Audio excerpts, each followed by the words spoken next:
it's beautiful every time. Wait, did you say we're gonna clap on three and then you count it down?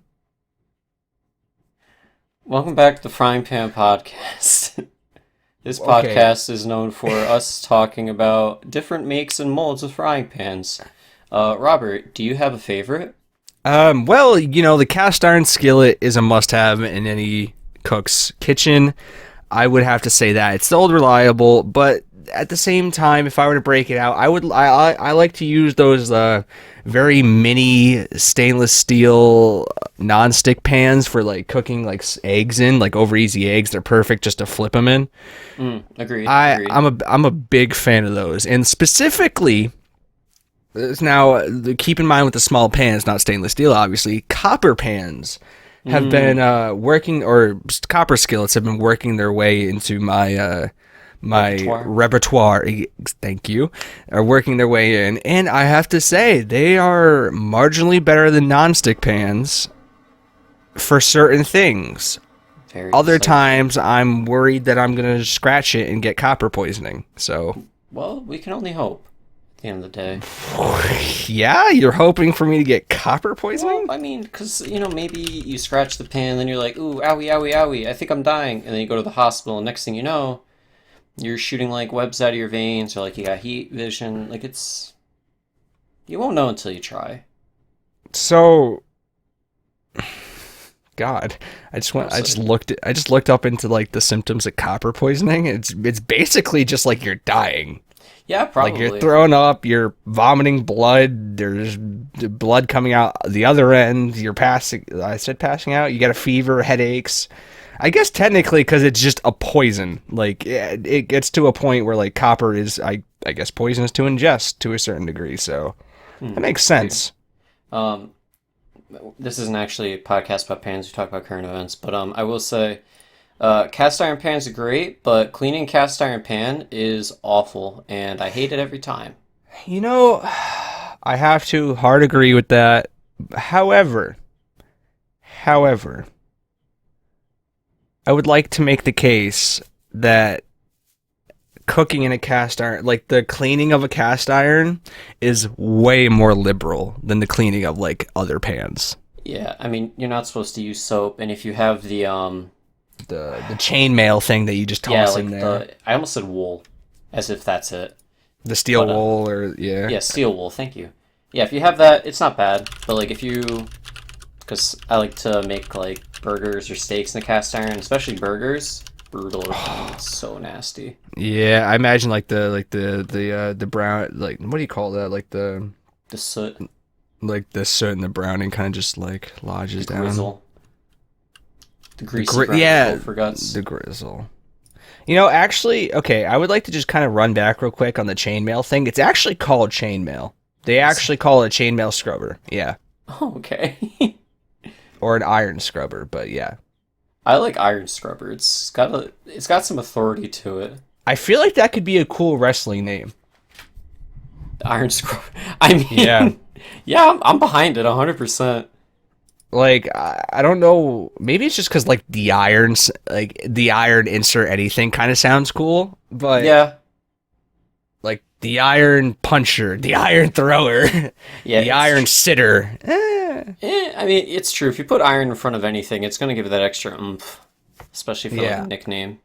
yeah, Like, Iron Man, true. Like, imagine Iron Giant. imagine being nicknamed like the Iron Mountain. Like, that's pretty fucking nuts. Dude, if anyone referred to me as like the Iron Wall or something, I would be gassed for the rest of my life. I I would. can, dude, I'm always trying to like push forward nicknames for my friends. So like, if you ever want a nickname, just like tell me in private, and I'll start calling you Dude, until like sticks. Dan's nicknames are also great. Like, I'm pretty sure any name that starts with a B is essentially a nickname to me at this point. Yes, this is very true. Like, we got friends, and Dan included. They're like, "What's up, Brunkles Bane?" And I'm like, "Ah, yes, that is me." No, that's I forgot when mom named me that. Yeah, Crazy. shit. I remember when they were like in elementary school, when they were like, "Yeah, and if you want to go by a nickname, just let me know." And I was like, "Yes, Brunkles Bane." I'm sure that'd go over well in kindergarten. Sure, teacher would be like, Yeah. Shut up, idiot. oh, oh, okay, sure. Yeah. Wait, your kindergarten teachers didn't tell you to shut up and call you an idiot?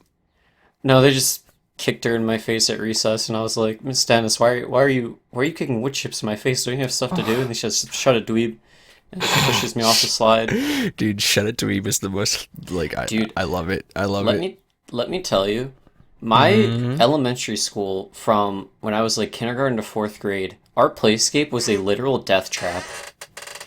It, Like, you know how most playscapes are like not plastic, but they're like the colorful kind of metal. yeah, the metal plastic hybrid. It's kind of Yeah. like it's got like the silicone coating on the metal. Yeah, our Yeah. our playscape was made of wood. It was made Oh. of wood, and the slide was aluminum, which conducts hot. heat. Yeah. So when it got to like May, June, you go out for recess. That slide, that's a no go.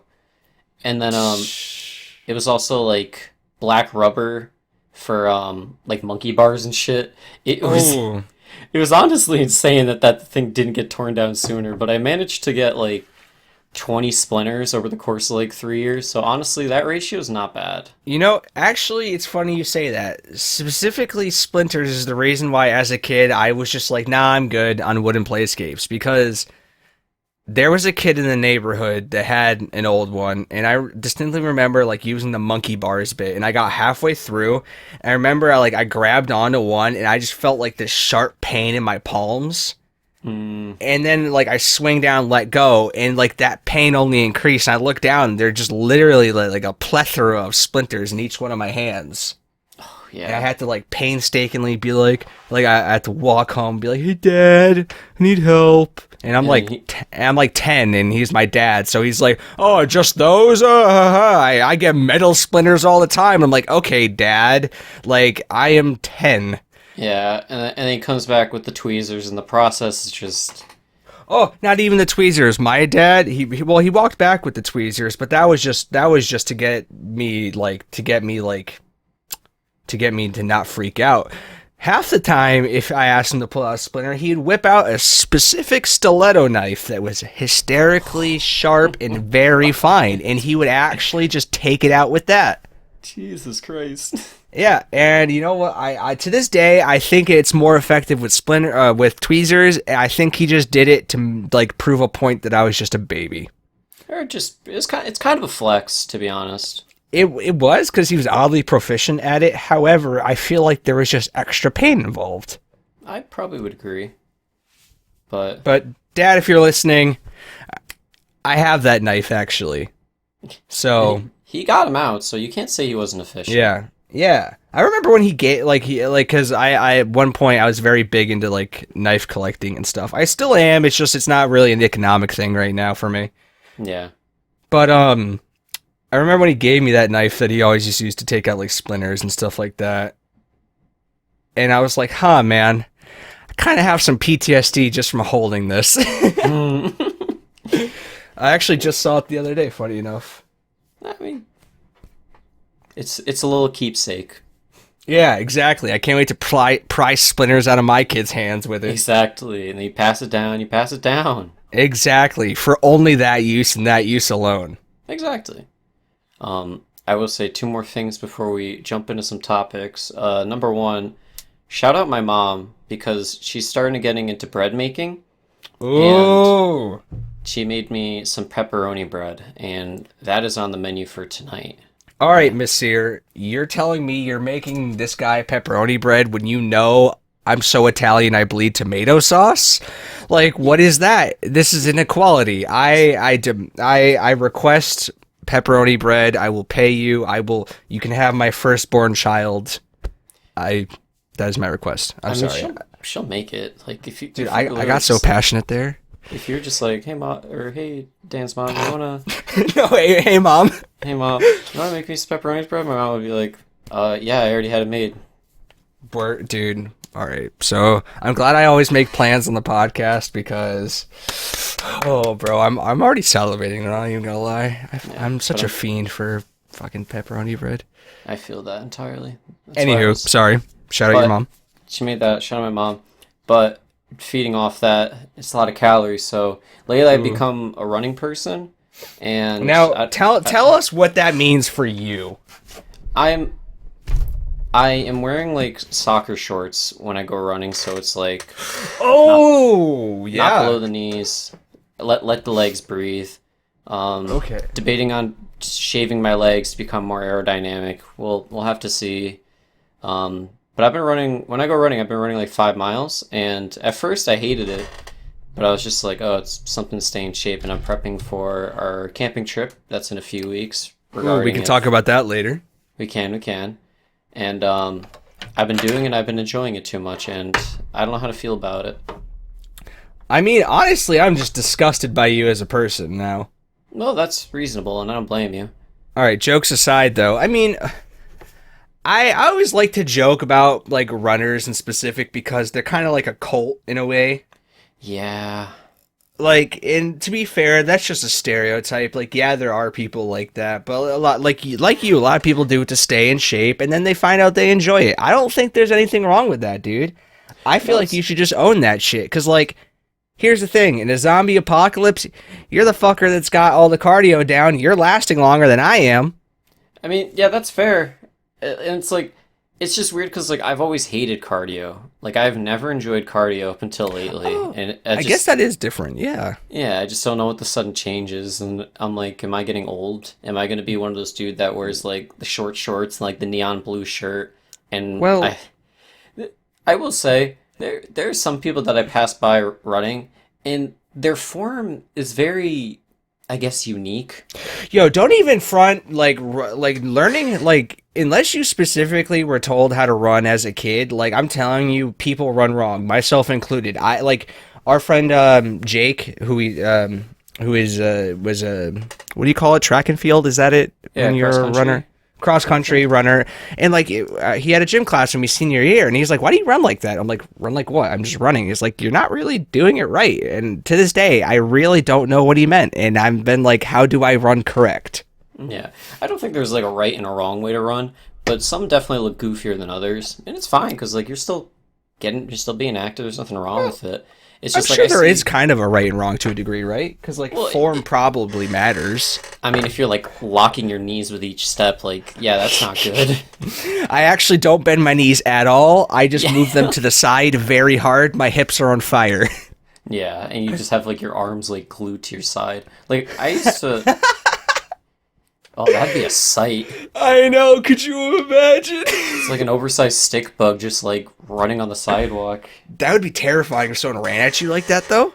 Yeah, yeah. Imagine like someone running at you that like asking like, "Give me all your money," and just be like, "Fuck, he's a psychopath. Like I can't reason with him." I have a question for you, though. Mm.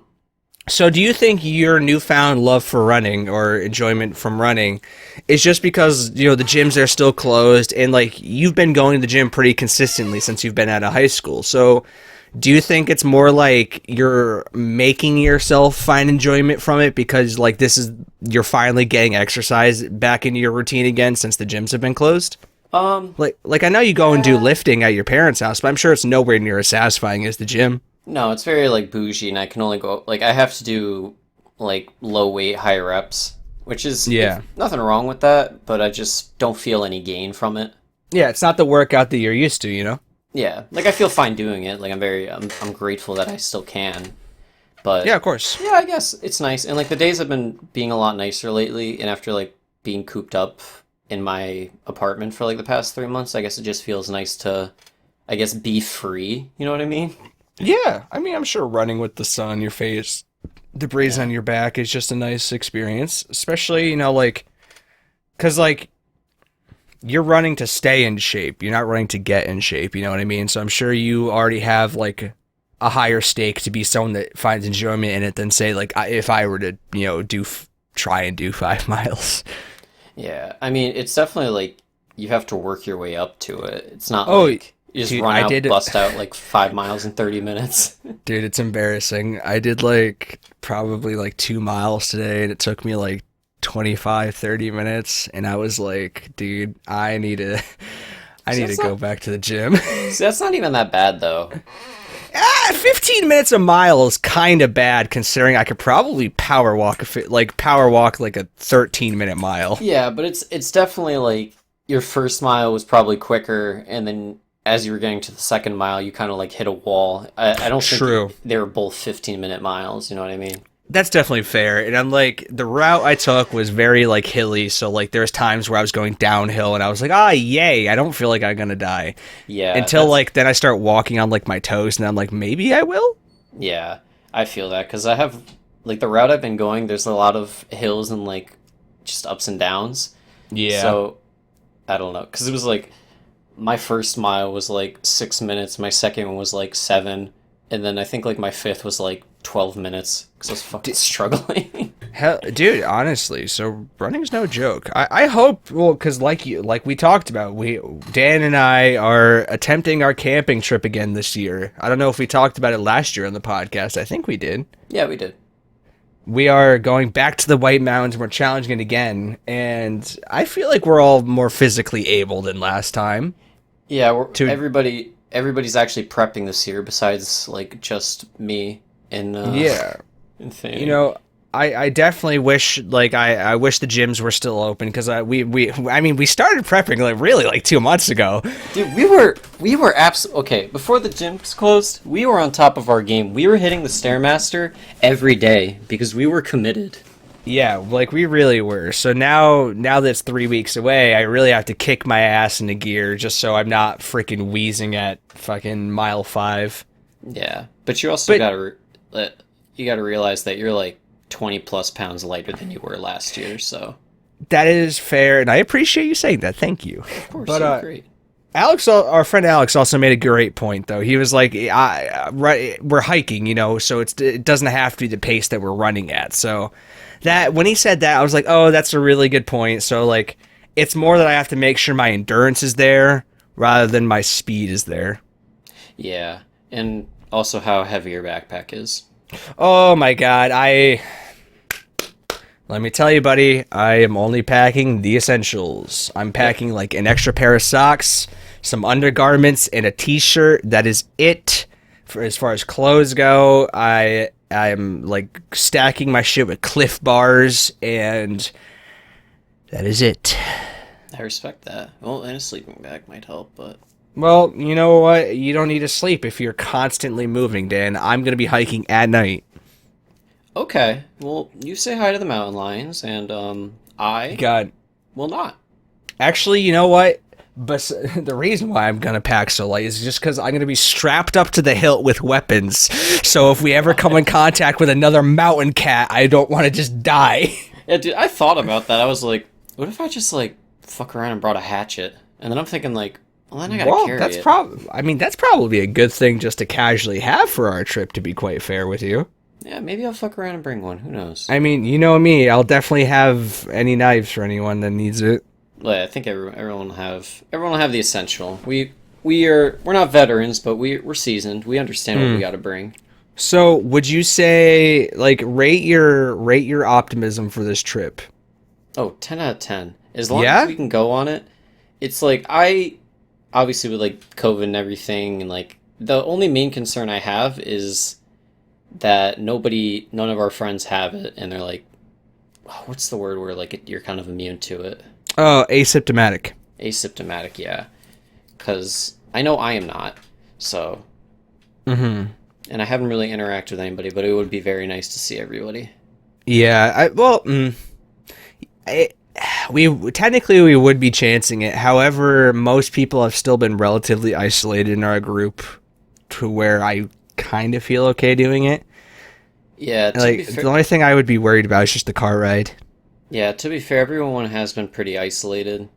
Yeah. I mean, the only places I've gone is like my house, the supermarket, and when I go to the supermarket, obviously it's like mask, and then when I get out, I have hand sanitizer and all that jazz. Yeah. So like I feel like I've been pretty prepared to it, but it's not. I don't know. Like you said, if you're asymptomatic, like you don't know. That's the Yeah. problem. We still have 3 weeks. I'm just hoping it does go through because I would very much like to do it. I do too. I'm not very optimistic for doing 2 nights at the current time. No, me neither. I mean, my ideal is we go up, we get up early, we hike up farther than we did last time, sleep, and then we could probably hike up a little more and then head back towards like mid to late day, like 2 o'clock ish. I don't know. Well, I guess we'll decide. We'll talk about this in the future. But right now, we should jump into some topics, though. Piggybacking off of the topic of COVID-19, early testing for a COVID vaccine has been started, and it's showing promising signs to a degree. That is, Yeah. obviously, this needs to be taken with a grain of salt. It's the Massachusetts biotechnology company, I think, that is currently leading the coronavirus vaccine. I don't know. I do not know what stage the testing is currently at, though. I don't know. I know it was they did animal trials already. I don't know if they people trialed this current vaccine. Yeah, no, they have they've done human testing, and it's shown that bodies can develop like antibodies to help combat it. So Oh, that's good. it's a good first step. I mean, it's still early on in this whole thing, so it take time. Oh, okay. So it's saying at least 17 people have showed immune responses like that your body would if it's just normally fighting it off. Yeah. See, That's really good, actually. the testing for this would be very interesting because I don't think you could really test it on like old people or people that are like very deceptive to it because I feel like the risk is just too high, no? Well, okay. So what I've heard as far as like what will actually happen when the vaccine comes out is that it will first be only used on people that are severely okay. Well, there's a preemptive vaccine like your flu shot, and then there's the miracle vaccine that everyone's biting for the people that are currently ill. Mm-hmm. Right now we're in the middle where it's not one way or the other. Like it could go either way. Like there's people. So the point I'm trying to make is if a vaccine does come out and it is successful, it'll probably be first reserved for people that are very sick and very ill. And I've seen projections that like a vaccine might not even come out until like January of next year. Mm-hmm. And it'll be reserved for those people like the elderly, specifically the elderly and the very ill. And then this is obviously after testing trials, and then it will become more standardized for people, and then it will be distributed more widespread after that, like your typical flu vaccine. But the more talk I've heard about vaccines, the more talk I've heard about the potential, like this is just going to become our reoccurring flu, and that's very depressing. Yeah, that's just unsettling to be honest. I mean, like this Yeah. whole thing is like a gray area to begin with, so Yeah, I mean, and the human body is very, very adaptive. You know, who's to say that when this vaccine does come out, this flu shot type vaccine, that our bodies just don't build up the strongest immune response that it can, and then it's not even an issue. Like we've not eradicated, but we've staved off diseases and viruses before. You know, there's smallpox and measles and chicken pox and the plague. You know, there's obviously potential with modern day medical science for this to be like something that we all look back on 20 years from now and just, I don't want to say laugh at because there's been a lot of casualties. That wouldn't be fair, but look back on and just be thankful that we have advanced as much as we have. yeah. I mean, we'll only know in time. The more sorry. The more this develops, the more like we'll keep updated on it. But Yeah. I know it'll be interesting because a lot of states are starting to reopen now. Which I don't know how to feel about this lately. So every state has their own plan to open, and our state is really lax for when it opens, and I'm not okay with that. Yeah, I mean, to be fair, like, Texas was very gung-ho too, where they just were like, ah, fuck it, everything. And now they're having somewhat of a second wave. And the one that baffled me is New Jersey's just like, yeah, fuck it, let's open gyms. Like, That's crazy. yeah, that I mean- one, like, baffles me the most, as if, like, you know, you're at the gym and you're not swapping sweat with people every 2 seconds. Oh my god! I mean, didn't we talk about like a couple weeks ago? When Georgia opened their beaches and they had like 3,000 new cases over the weekend. Like Yeah. that was only a couple weeks ago. Yeah, that's the thing is, like, it's so unpredictable, and, like, I'm not saying, like, lock down the state, because eventually everything's gonna go out of business, like, Pier 1 Imports had to close every store, I think yesterday.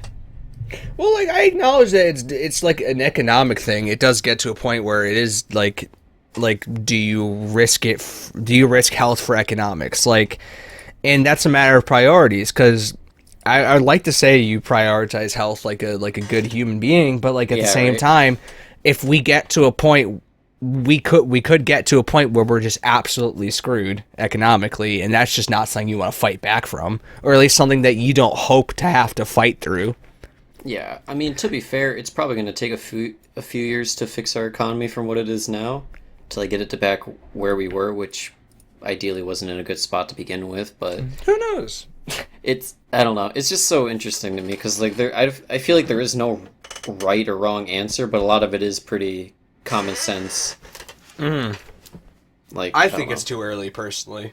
Yeah, I agree. I mean, I like the thought of restaurants can open their doors, and I know a lot of people are like taking the measures like social distance, paying for shit like you have to do it yourself, yada yada, like all that stuff. Like a lot of people have the right idea, but then you got to realize there are a lot of people that like don't care, or think all of this is like a hoax.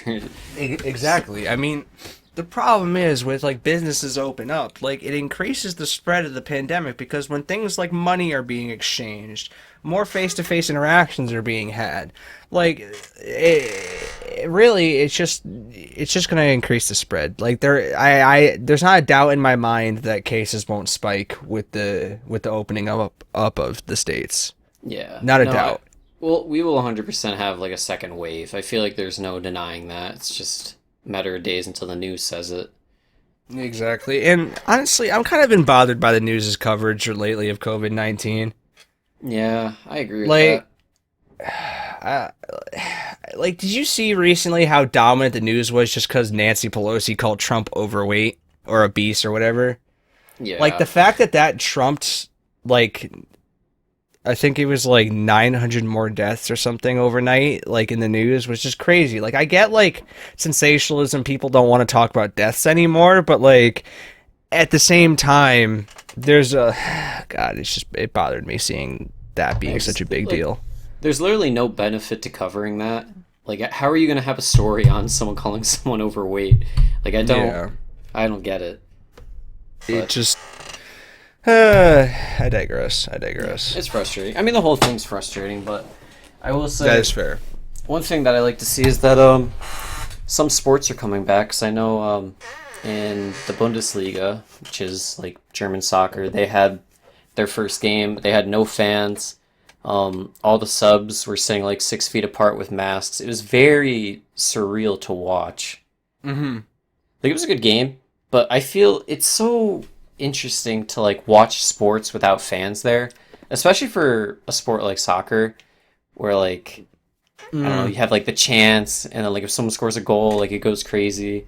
Yeah, I mean soccer fills stadiums, so Yeah, it's I don't know. See that I don't know. That's just so interesting to me.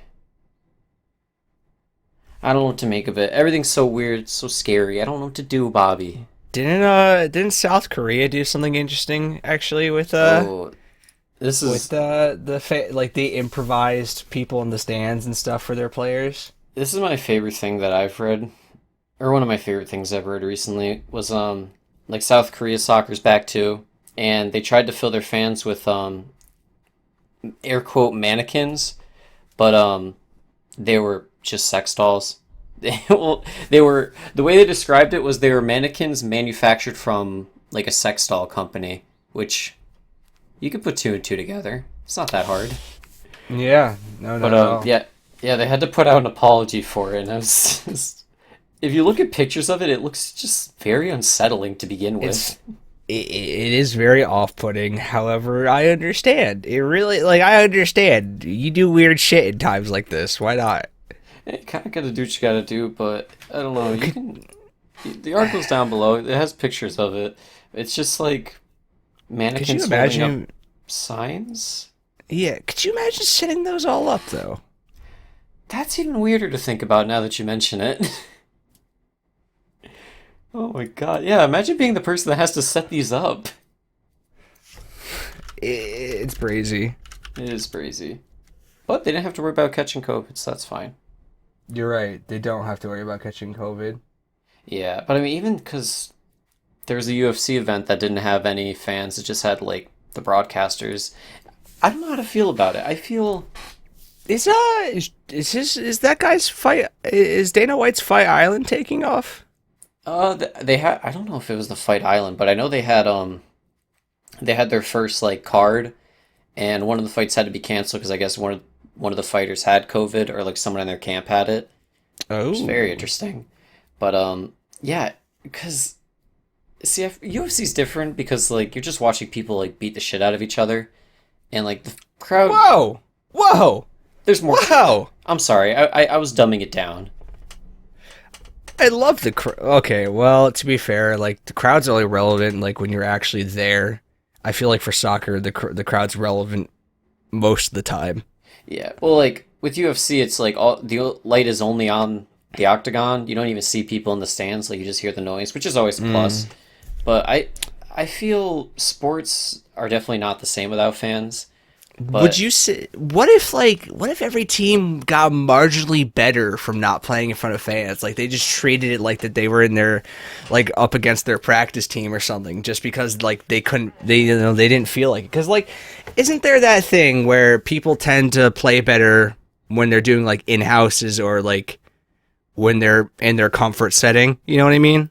yeah, no, because there's definitely like the crowd bring if say you're at an away game, the crowd definitely brings like you don't feel as comfortable as you would like say Yeah. home or in a practice facility kind of Yeah, deal. like home turf advantage doesn't feel as big, when there's no fans. Exactly. So I don't know, my I guess my question is like, do you think sports should come back without fans? Or Okay, so do you think it needs them? I think sports should come back for the people. I think sports should come back for all the people that are still sitting at home and doing the right thing and not going out during the pandemic. I think if they have proper testing, like they've been demonstrating so far in other places, I don't find an issue with it. If the players are willing to go out, and the fact of the matter is the players have to take a pay cut, obviously. Yeah. I When they're mean, not filling stadiums, they're not gaining as much money. So if the yeah. players take the pay cut and the players are just okay with, having, like, if the players are in it for the record and not the money, I don't see an issue with it, to be quite honest with you. I think it'd be great for the world just for people to have something to bond over as simple as sports as they do. Yeah, I can agree to that. I mean, it's talking about people taking pay cuts. It was nice that in the beginning of this, a lot of the like star athletes took a cut of pay for the workers that wouldn't be able to work in stadiums, which is very cool. But yeah, I see. I don't know how to feel because like I agree with what you said entirely, but I also feel it's just so odd to Well, watch. Like, could you I, imagine? it is odd to watch. You're right. Like, could you imagine like a basketball game where the only noise you're hearing is like the squeaking of the shoes and the ball bouncing, and then like a buzzer in an empty stadium? It wouldn't feel right. Well, okay, so that's what I mean, like, by for the people, though. Like, I'm saying, like, the network even, like, goes as far as to edit crowd reactions in. Like, I'm saying, like, they have them get out there and play just for the viewership at home. So, like, if I don't care if they go ham on editing, I don't care if they go ham on commercials. The point I'm trying to make is, like, I want them to do it for the people at home. So like if that is like you said, filling in that awkward silence with like a fake crowd reaction or some shit, you know what I mean? Yeah, it's definitely worth it. I mean, it's there's no way they wouldn't have the technology for that anyways, but Yeah, exactly. And like, okay, I have to ask this since you said like you're not sure how you feel about it. So would you be like, do you think that would like take away from the play at hand if they were to do something like that, if like they were to edit in crowd reactions, like if they were to make it like a TV viewing experience completely, like would yeah. that ruin it for you? I mean, from home, I think it'd be fine, but then I think at that point for the players, it would be very odd. Well, that's the Because, thing, like I mean they have to take the pay cut anyways, right, to play in the first place. Like yeah, I'd be so goddamn surprised if like say the NFL just went back and just start playing again without stadiums. Like I'd be so goddamn surprised if every player got to retain their salary for that season. Yeah, I mean, it's not as much for the salary as it is for like the feeling of being in front of like people who support you. You know what I mean? Well, I guess that's definitely true, but like I don't know, like I feel like as a player, I wouldn't mind just competing just for the record of it. You know what I mean?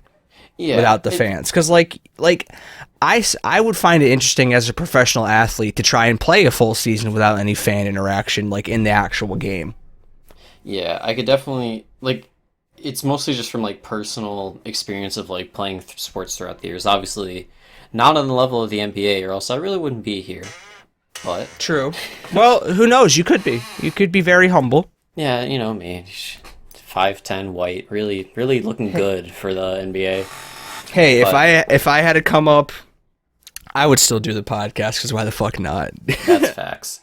But I'm just thinking like as a player, going from like playing in front of like just friends and family at like high school games, and then like going to college and playing in front of everyone at college, and then going to the NBA and playing in front of like thousands of people and getting used to that, like all of that support in that environment, to just like it feels as if it was just a pickup game more than for something. See, I feel like that's a very negative mindset. I think if you took the season as like a practice season, as a season that you could use to really get better in a serious way, because like the thing is, like their records would still be at stake theoretically, right?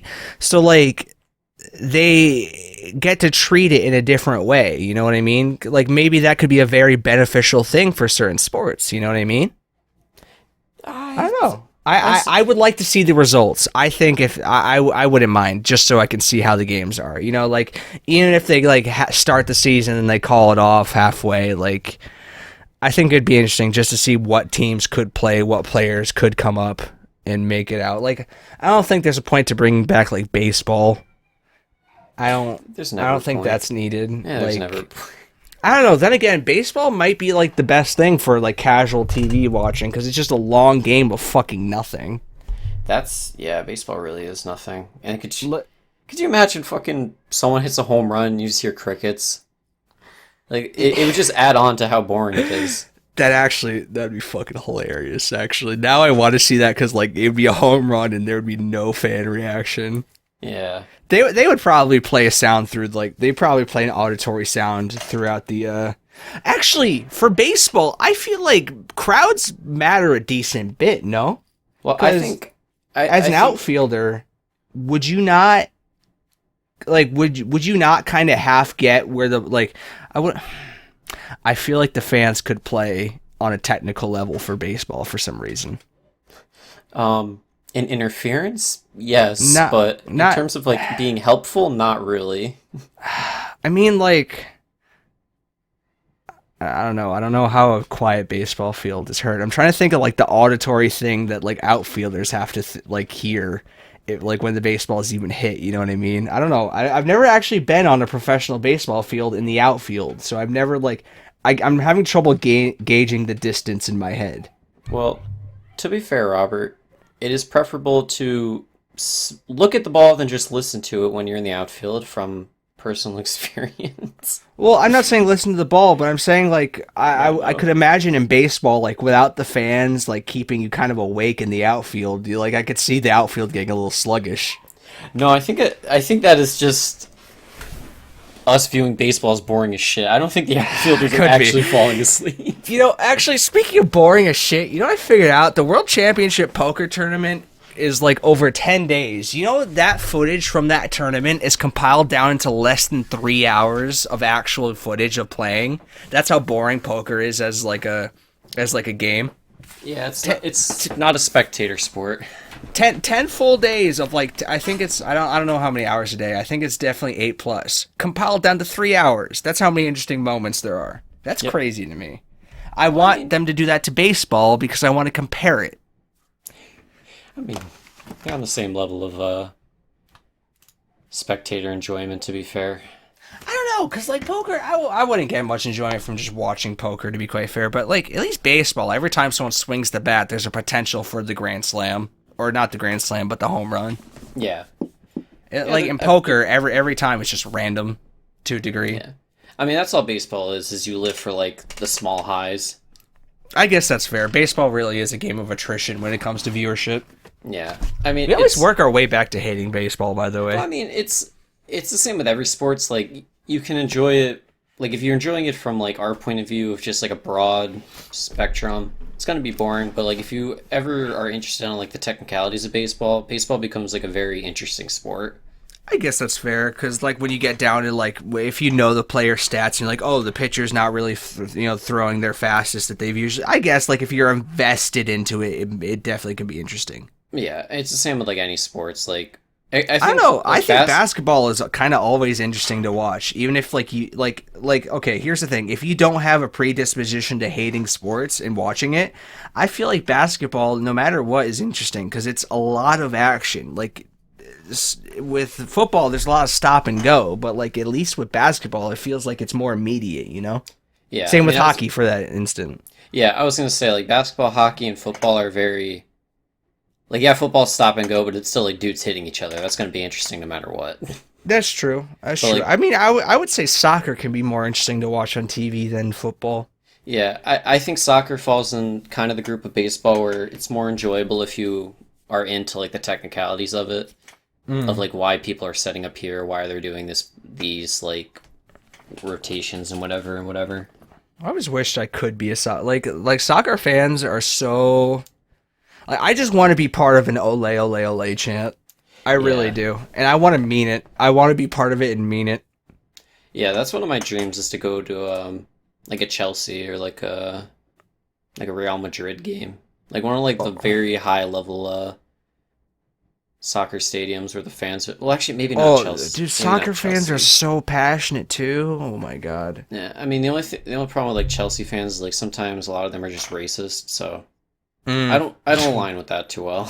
yeah, But that's like honestly, a lot of soccer fans. I don't even know like I know Fly Amitas. Is that a soccer team? Fly something Fly. You No, might is be that not? you might be thinking of a sponsor, but No, okay, I don't even know a soccer team then. Wait, does what's England's? God, what the fuck? Premier League? You got No, Manchester United, Manchester City. Manchester, yeah. You got Arsenal, you got Chelsea, you got Tottenham. Liverpool is the one I was thinking of, anyways. Oh, yeah, Liverpool is killing it right now. Well, Uh, not right now, but before everything they were. so yeah, I agree. Soccer, I feel like is like a very fan driven sport. I would love to be part of like it's just it goes back to the ole ole ole man. I don't. I've never been one to strive for that group mob mentality, but I would love to be part of that. Oh yeah, 100%. Oh, I'd feel so included. I'd be fulfilled. I'd be fucking fulfilled. Well, It'll be likened to that feeling of elementary school when there'd be music playing and everyone would clap for some reason, as if as if it did something. yeah, or like do you remember middle school? There was like the middle school social or whatever. Where it was like your Yep. first day of like sixth grade, you had like a party in the cafeteria, and then Hell they would yeah. just like there like a dance circle came up, and just like being on the outside, it was like, yep, I'm with this. Yeah, exactly. I just want that feeling in a soccer stadium with a bunch of ethnic people around me shouting random things that I probably can't understand. No, fair. It depends where you go. Dude, I just love hearing people shout shout at soccer in different languages. It makes me happy every time. Specifically Russian is hilarious to me. It's very interesting. Russian itself as a language is just like I don't know. It's like any like Slavic language. It just kind of hits the ears in a very different way. Oh, I would say any like you said, Slavic languages are very like commanding to the ear for some reason. Yeah, they definitely like demand attention. It's like, yeah, okay, I'm fine. Yeah, like I hear someone speaking Spanish and I don't even like turn around to look. But if I heard someone speaking like Russian, I'd turn around, and that's not even because it's foreign to my ears. Like I hear a lot of it from my old job. Yeah, It's just like every time I hear it, I'm like, oh, I wish I knew what they were saying. agreed. Circling back to if you wanting to feel a part of something, you can, Robert. And you I want to know can? how? Yeah. How? And that's by watching Avatar: The Last Airbender because it is now on Netflix. Oh my god, and guess what I have already been watching? It's Avatar: The Last Airbender on Netflix. Avatar: The Last Airbender. Dude, okay. First off, since it got on Netflix, I'm happy to see Twitter's like, oh my god, guys, you have to watch this if you haven't seen it. Like, it's so well received, and there's so many people who are like, wait, the show actually has such good writing, and that's it. Avatar, I think, obviously, I'm an amateur writer, like I'm not a pro, Yeah, and I'm not a critic. However, Yeah. I think Avatar: The Last Airbender has some of the best writing and the best storytelling I've ever seen in a show. And not even for a show, just in any form of media in general. and I would have to agree wholeheartedly. And I think Avatar: The Last Airbender is... It's tough to say, because I want to say it's the greatest Nickelodeon show ever, but... I mean, it's easily a couple 10 out of 10 contenders. show. Oh, 100%. Yeah, even if you look it up on, like... I think on Rotten Tomato, it's a 10 out of 10, too. Straight up on Rotten Tomatoes, every season is a 10 out of 10, actually. Yeah. There's only 3, so it's not that long. I think it's like 60 or so episodes, right? Yeah, 60 or so. But, like, at the same time, like, I feel like that's the appropriate amount. Because at the end of the day, it is a show made for children and kids. It's still great writing. The jokes are still good. You know, as long as you're not, like, fucking 50, I'm sure the show will hit for you. But, like, it is a kid's show, so I feel like the shorter length of the show kind of, like, helps you really get through it all, because it is very juvenile in terms of the conflict.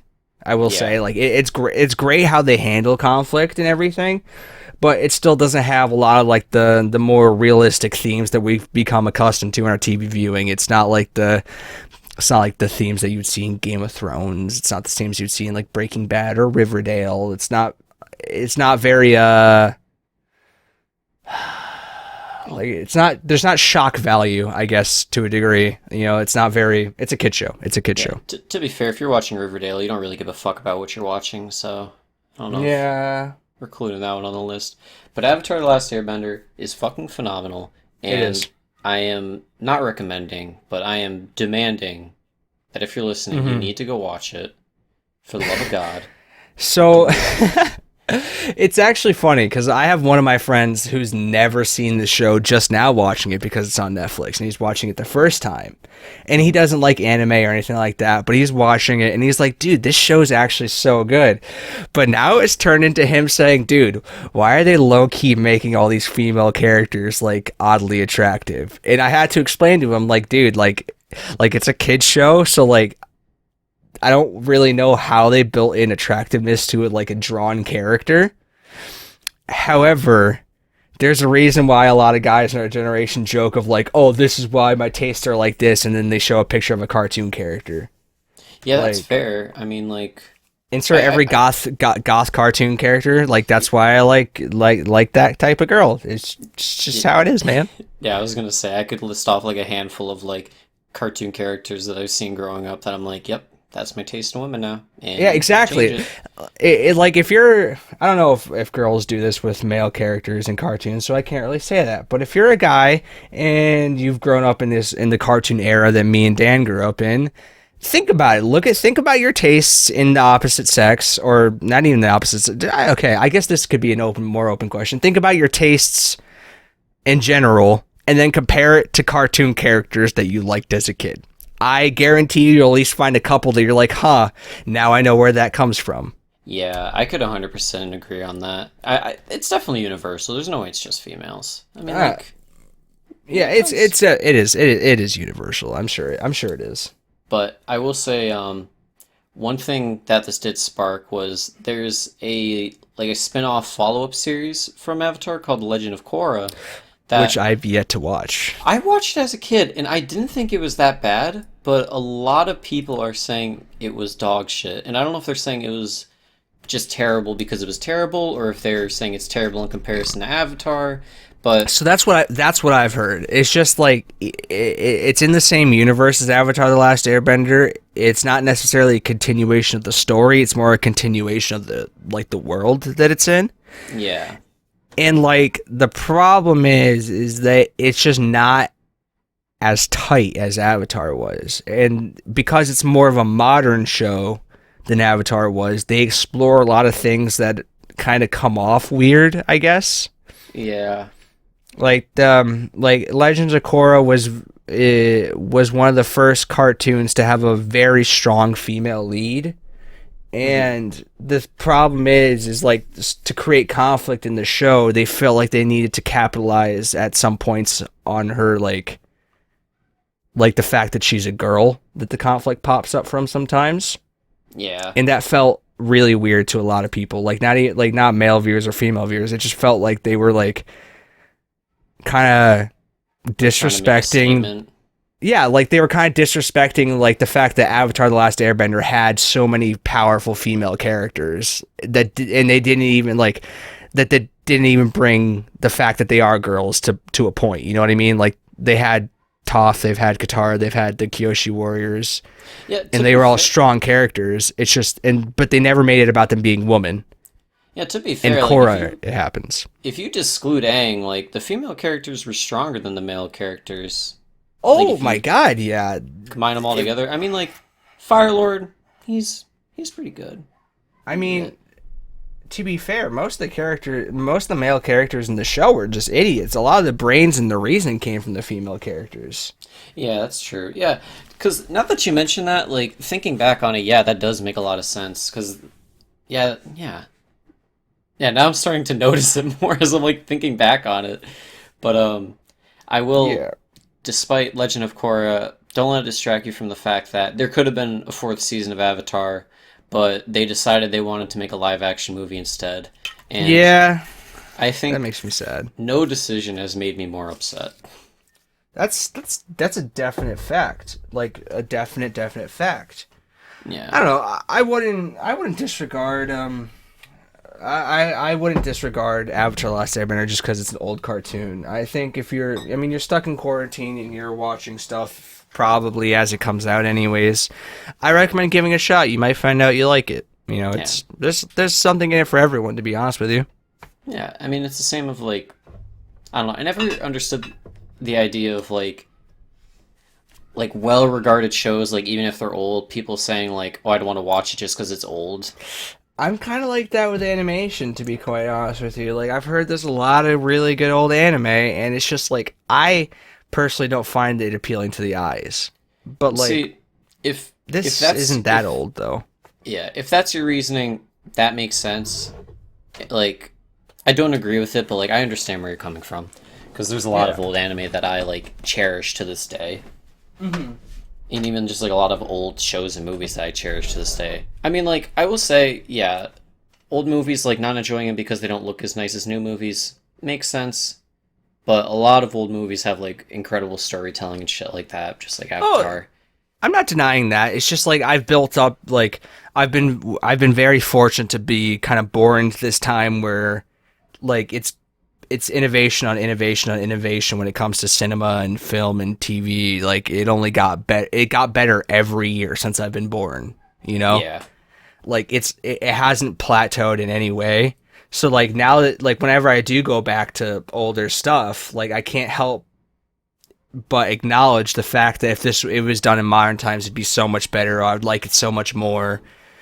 Like, I mean, just the fact that, like, if Avatar: The Last Airbender came out in 1080p, I would love it so much more just because it's full screen HD, you know what I mean? Yeah, and that's reasonable. That makes sense.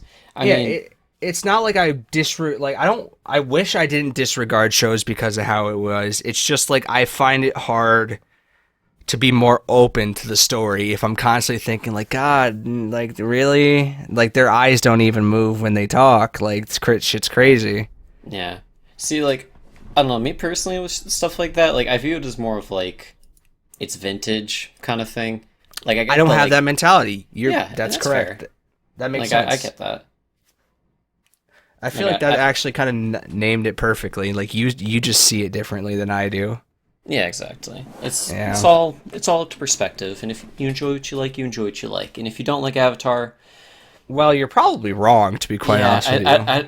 I don't want to say, like, you know, die, but like, you probably don't have more useful opinions. So like, Yeah, like eh, I hate to be that guy that's like, man, if you don't really agree with me, like I don't like I think you're crazy, but I genuinely think like if you watch the whole show and are like, yeah, that show was bad, I'm just like, but like why are you lying to me? Like there's no logical way you could call it bad. yeah, there's like maybe five, six, or seven things in my life that I will stand on that hill until I die. And Yeah, Avatar oh, being one of the best shows of all time, I will die on that hill. I completely and utterly agree with you. And I've watched so many panels of like authors that completely would agree with you as well. So Hmm. we're not alone. We're not crazy. No, Hell, we're the majority, I'd say. I would say we're the majority on this one, actually, Daniel. I'm very proud of us. I'm glad I am proud of us. we are leading the charge, and we are just overall trendsetters. Yeah. Go watch Avatar: The Last Airbender on Netflix. It's worth it. You won't be disappointed. Get I through know the you- first season, you'll fall in love with the characters. Get through the second season, you'll fall in love with the new characters. Get involved with the third season, you'll fall in love with the entire show. and you'll be sad it ended.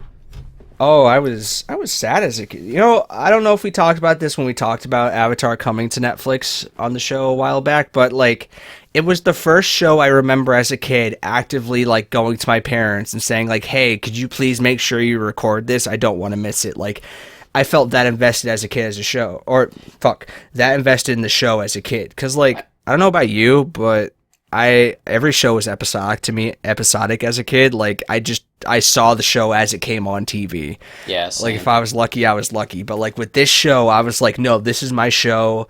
I need to have the TV on at this time, at this day, so I can see this show. It was definitely like, as a kid, I didn't realize that I was watching it episodically. It would just be like new Avatar, 8 o'clock or whatever, and I'm like, I'm there, no problem. Oh And then yeah.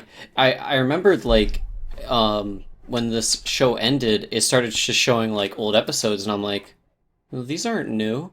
And then like I think my mom or dad had to like break it down to me that like it's over. And I think that was the first time I had like post show depression where I Oh was my just god. like, what? It's over. I so agree with that, man. Kid me was sad about it. I was like, why can't they continue it? I know that like it is over, but like why not find more? Exactly. Yeah, like little me couldn't comprehend that like good things come to an end. Like Yeah. but it's so good. Like why they could just he's his hair now. Like he can do anything. I know. God. Go watch the show. Go watch the show. Yeah. But It's worth your while. I would agree. Last little topic. I just thought this one was very interesting. Go for it. There's a death metal drummer that, well, this part isn't good, but he was in like a 2 week coma from COVID, and as he came out of Medically it, induced. yeah, medically induced. But as he was coming out of it, he told a story of how when he was in his coma, he thought he saw the devil as like a woman, and I don't think he's a Satanist, but like, death metal has the stigma of like making music around like satanic and shit like that. So he like went through the coma, and he woke up, and he told the story of like he was being essentially like tortured by like a female devil, and his what was his direct quote? I fucking like it. God, it's crazy what he described happened to him. Yeah. He goes, while in it, I woke up. Okay, hold on. I'm scrolling through the article as fast as I physically can to find Oh, out. He recalls turning into a Jabba Hutt-like monster who vomited blood until he had a heart attack. Yeah, and then That's woke- crazy. yeah, I like it because he woke up and asked the nurse like, "Am I still in hell?" And then she ignored him. To be fair, but I would too. When I came out of what do they call it? Not amnesia. God, it's escaping me. When they put you out, what is that called? Anesthetic? I think it's anesthesia. Anesthesia. Anesthesia, yeah, sure. That Why sounds not? right. Like, for some reason, that word is literally not in my head. Anywho, when I came out of it, I said some weird shit too. So I imagine that nurse was like, aha, okay, buddy. Yeah, exactly. But my favorite thing is in quotes he says, "As far as for my personal life and my experience of what I went through, I don't think Satan is quite as cool as I used to." Yeah, man, like that experience sounds rough. Could you imagine if that whole 2 weeks, that's all he dreamt about? That'd be insane. I imagine I feel like there definitely was more to it, but if it was like 2 weeks of just being a job at the hut like thing and vomiting blood, that's a no thank you. And I think I don't know if I could be a heavy metal drummer. He said like he's okay with it and like he still likes making the music he makes, but I don't know if I could do it personally. Well, I mean, like being a drummer aside, like I like that genre of music aside, I feel like that experience is like to be expected when you're in a coma for that long. Because I mean, think of all the crazy shit that you're able to dream up in just the short 8 hour period from when you sleep to when you wake up. That's Imagine very fair. imagine your brain having full creative reign for that long. That'd be interesting.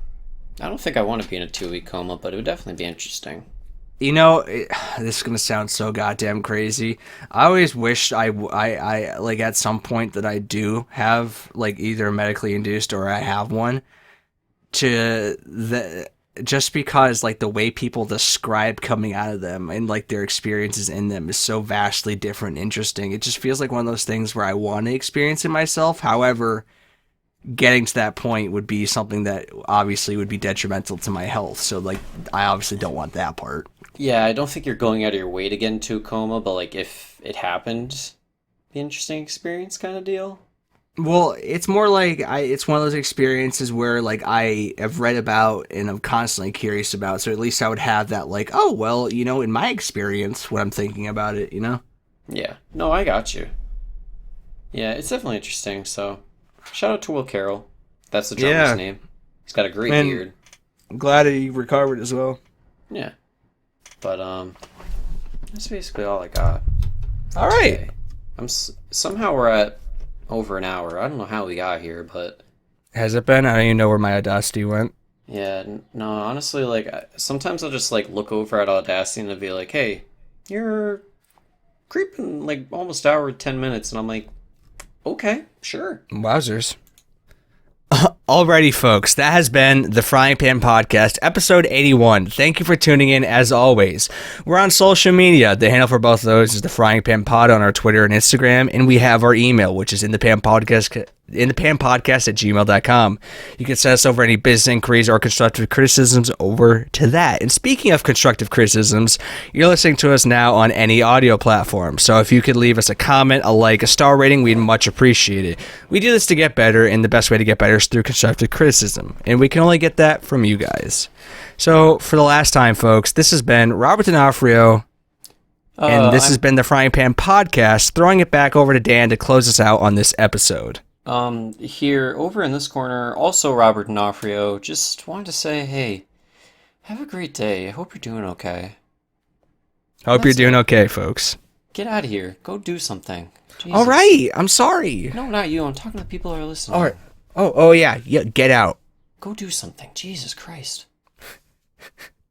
Jesus, gaslight people for being home during quarantine.